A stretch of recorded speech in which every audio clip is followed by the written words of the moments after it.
Hey guys, welcome back. Today I'm going to be doing a do's and don'ts of mineral powder foundation. A couple of my friends kind of at uni have asked me to do this, and a couple of people have commented that they wanted me to do this.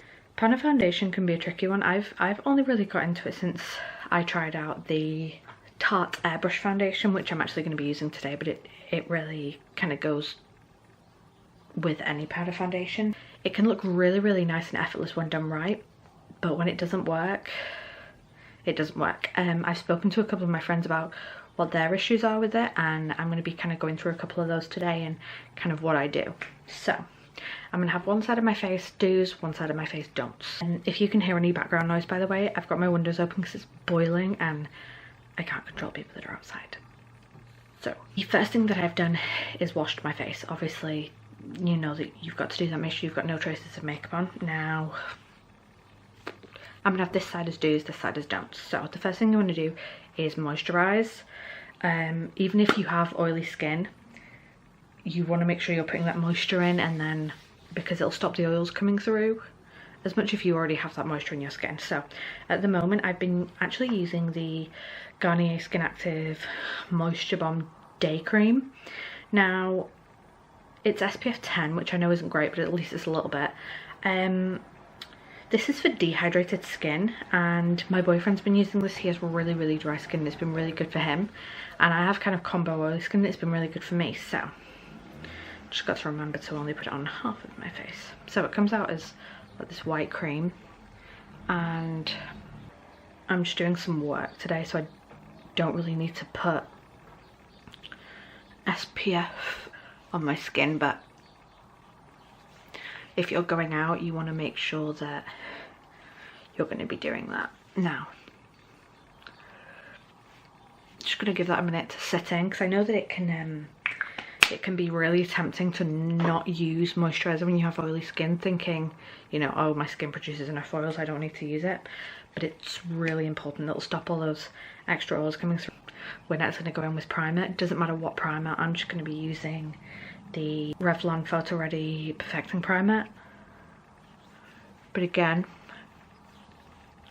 just going to put that on the good side. I never used to use primer, and I have found that it's made such a difference. This pump's being a bit temperamental with me today. I have primer and moisturizer on this face, and I feel like you can already tell a difference. I'm sat in quite equal lighting here, and I really do feel like you can already see a difference in that kind of smoothing my skin out a little bit. Next thing I'm going to get into is the fact that we don't want to be putting liquid products on top of powder products. So if you do want any concealing, any you know, liquid blush, liquid highlight, you want to be putting that on now. So I'm just going to conceal a couple of little things that I do have on my face at the moment. I do kind of have a couple of blemishes on my face at the moment. I'm not going to do it too much just because I want you to see the difference in coverage on my face with the powder foundation, like the different ways that I'm going to use it as well.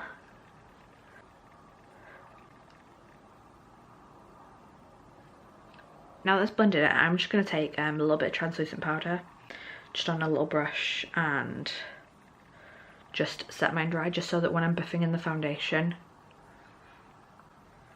it isn't moving it about. Moving the concealer about, I mean. Going on to the actual application. The first thing that I feel is really important to tell you guys is the brush that you use to buff in this foundation is so important. I have two brushes here that I'm going to show you. Now this one is the one that I'm going to use. This is the Tarte airbuki, and as you can see, it is so dense. Like, just kind of moving my finger over it, it doesn't move very much. That's what you want. You want like a really dense brush to really buff that product in. in regards to something like this. This is the Real Techniques buffing brush, ironic name. But this is quite flimsy. You don't want to be using something like this. So I'm going to use the airbuki on this side. I'm going to use the buffing brush on this side, just to kind of show you the differences that you're going to get. I only have the Tarte Amazonian Clay Airbrush Foundation. Now this one's a little bit different because this does have this different system. But just with this translucent powder, I'm just going to show you what you can do if you have like bare minerals or something like that. You're literally just going to tap some of that powder into the lid. You're going to get your brush and you're just going to swirl it in just to pick up all that product, and then you're going to apply it to the face. A couple of my friends kind of found that when they were trying to put the foundation on their face, they weren't getting very much payoff. They felt like it just wasn't sticking to their face. And when I asked what brush they were using a brush like this rather than a brush like this. So I'm just going to show you on the good side that when you pick up this product, you want to first kind of press it into the skin and then start to buff. You're better off starting with little amounts and you can build it up rather than going in with bigger amounts. And when you feel like you've buffed enough, buff some more. So as you can see, I'm literally just pressing this into the skin and buffing it out, getting it really, really deep. Don't be too rough with your skin. With that redness on my forehead, you can really see kind of how pressing it in really makes a difference.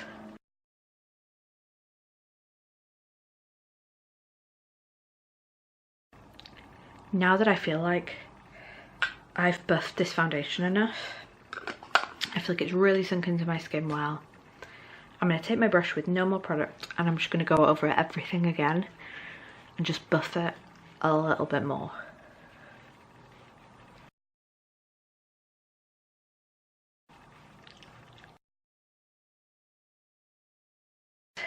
There we go. So this is the side that I have used the dense brush. I've really buffed it into the skin, I've moisturised, I've primed, and I feel like I'm getting the same sort of coverage as with a liquid foundation. I feel like it glides over my pores so much, but it really gets into my pores so you can't see them. You know, as you can see, from that side to that side, it looks really, really good. It looks really natural. I feel like the more you buff, the better it looks. Now I'm going to take this brush with the same foundation, but I haven't primed, I haven't moisturised, and I'm going to dip in there again. I'm not going to press, I'm just going to buff like a lot of people would do, just to show you the sort of coverage I'm going to get on this side.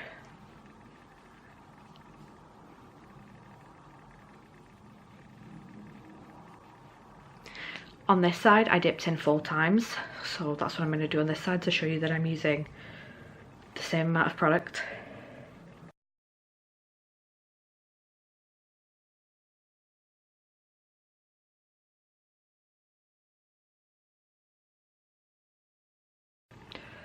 I've now dipped in 4 times onto this side, so I've used just the same amount of product.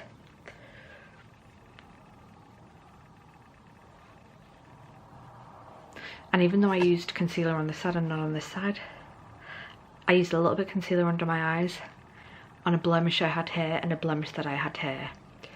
So as you can see, I didn't use any concealer here, I didn't use any on the forehead, I didn't use any on the nose. And if I come a little bit closer to you guys,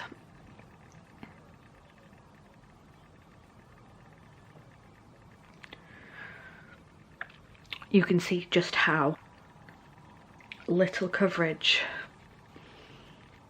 I'm getting on this side, even if I spend a little bit longer and I buff.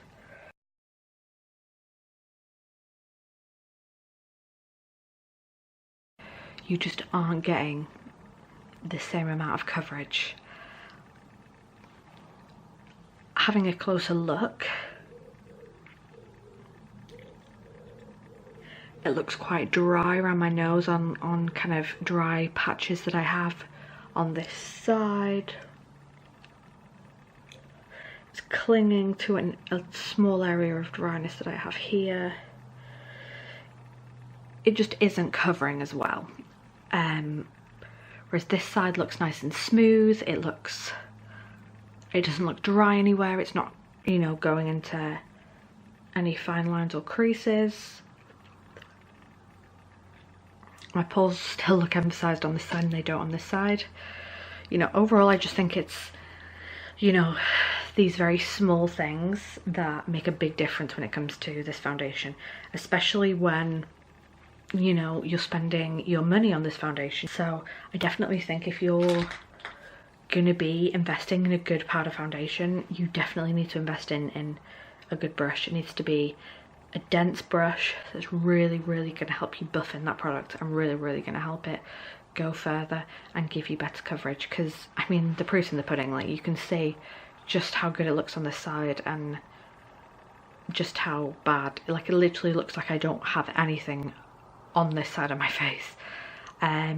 If you wanted to, you could then set this with a setting spray, which would help it gel into your skin even more, which I would do anyway. I always put a setting spray on, but it doesn't need it. It doesn't look powdery, it doesn't look cakey. This is just me just trying to help you guys out with any brand of powder foundation that you want to use, whether it's drugstore, high-end, doesn't matter. If you have any more questions on powder foundations, you know, ask me the questions and I'll try and help you as much as I can. Like I say, I only have a limited knowledge myself, but from what I've been learning myself so far, I'm finding I'm getting really good results with the kind of tips and tricks that I've been using. So let me know your thoughts down below. Give this video a thumbs up if you enjoyed. What would you like to see me do next? I have a couple more videos kind of in the pipeline and a collaboration in the pipeline as well, so keep your eyes peeled for that. Subscribe if you're not already. I would love to have you as part of my family here on YouTube, and I'll see you next time. Mwah.